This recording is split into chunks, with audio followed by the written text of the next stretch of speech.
Welcome to this overview of the Unit 2 exam for digital media. We're going to compare questions across January 2017, June 2017 and January 2018 papers, and you can have a go at answering the January 18 questions. Remember, all the relevant documents are available on the Cambridge Technical's Digital Media Level 3 page. Feel free to take as long as you need to go through this revision video, but when answering the questions, stick to the relevant time limits you've been suggested. So January 2017's insert focuses on planning a website, while June 2017's is a promotional video and brochure for a cinema, and January 2018's is about Montague Digital Gaming, a company specialising in app games. They've been approached by a children's history museum to make an education app game for them aimed at primary school children. Take some time to read this insert, either here or through the Cambridge Technical website, and then we'll begin. Comparing the 2017 papers, you can see that both total 5 marks. They also follow the pattern of identification, followed by identify and explain. In these exams, whenever you see identify and explain, it seems to be that they want one thing identified and a 2-part explanation, but remember to check the number of marks to give you a clue. Speaking of marks, if you look at the January 18 question, you'll notice it totals 6 instead of 5. While all the exams are out of 80 marks in total, the distribution of marks and the number of questions have changed over the years. In this question, we have the usual identify starter followed by an explain question. This means that you pick up one of the previous elements you've identified and offer a 2-part explanation. Try answering these now. On to question 2. You can see that initially they used the wording discuss, but then changed to explain, and the number of marks change over the years as well. However, all 3 versions of the questions are focusing on what you know about the personnel based on the insert, and how you can expand on what they actually are able to do. Have a go at the January 2018 question. Okay, so with question 3, we can see that the first 2 years offer up 2 parts and a total of 7 marks. We again have identify and explain questions, and they both focus on legal and ethical, with regulatory bodies being linked to that. When we look at our final example, we can see there's a total of 8 marks up for grabs, but we're still in the realms of legal and ethical, and we're still identifying and explaining. Have a go at the January 18 one. Question 4. Back in January 2017, there are a lot of parts to this one.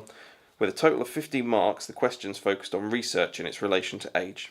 They also reference visualization diagrams, which, in case you've forgotten, just means they've created visual interpretations of what they plan to release. These are for illustrative purposes and can be used internally within a company, or in the case of this question, as part of the research stage. In June 2017, we had a 6-mark identify and explain question based on revenue streams. Remember, revenue streams are ways to make money. January 2018's question 4 is 12 marks. The first question wants a secondary source of research, which is research completed by others. The next question wants one primary research method, which is something you would complete. And finally, the last question is about feedback. Have a go at this one.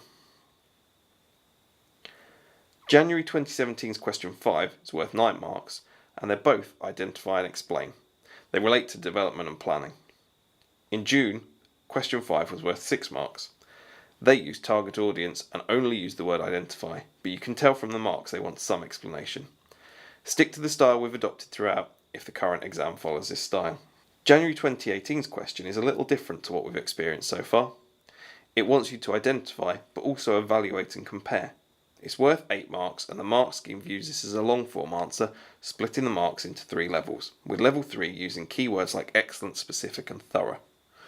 We can assume that the question will follow this style in the future, so have a go at answering this question now. Question 6. In the January 2017 exam, this was a 6-mark question asking you to create a sitemap. By June 2017, we're back to a 3-mark identify and explain, but focusing on pre-production. And when we get to January 2018, we're still on identify and explain. However, this is worth 6 marks and focuses on regulatory bodies. Try this question.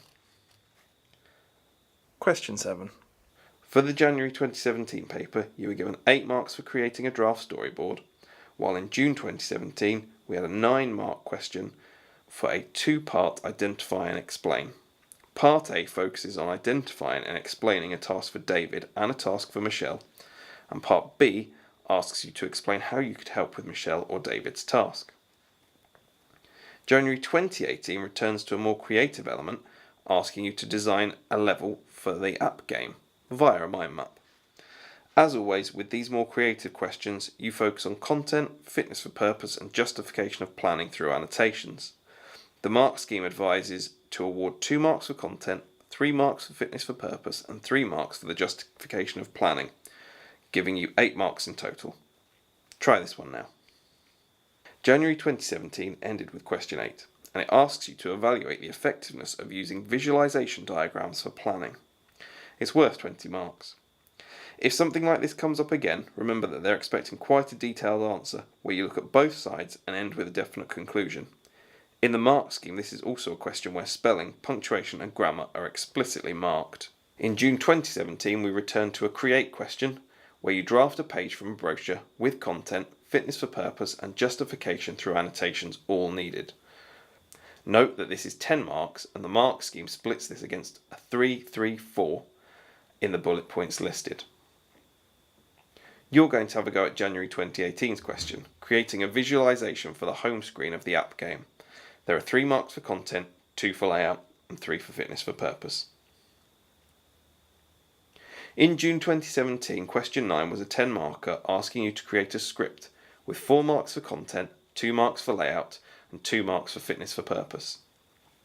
While in January 2018, they ask you to evaluate the effectiveness of using a production schedule. This is worth 18 marks, and like January 2017's question 8, awards top marks if the spelling, punctuation and grammar are all on point. Answer this taking into consideration pros and cons of production schedules. Think about what you need alongside this, what they do and do not do, and take that into account, as well as who they are most suitable for. Okay, so you're all done. There are no more questions for January 2018. There was one more question for the June 2017 question. It was another evaluate the effectiveness question. It was worth 60 marks and it followed the same style as the previous ones. Before you close this video, remember that this was made before other papers were available on the Cambridge Technical website. I'd advise you to go there and compare these two to what is available now. Just Google Cambridge Technical Digital Media Level 3. It should be at the top of the results list. Once you've clicked there, look for a link to assessments. Good luck on your exam. So what if I did something like... What's up, media students? It's your boy Mr. Knight here with a YouTube video, hopefully the first of many. So before I start, why not like, share and subscribe? How about something like that? No. Uh-oh.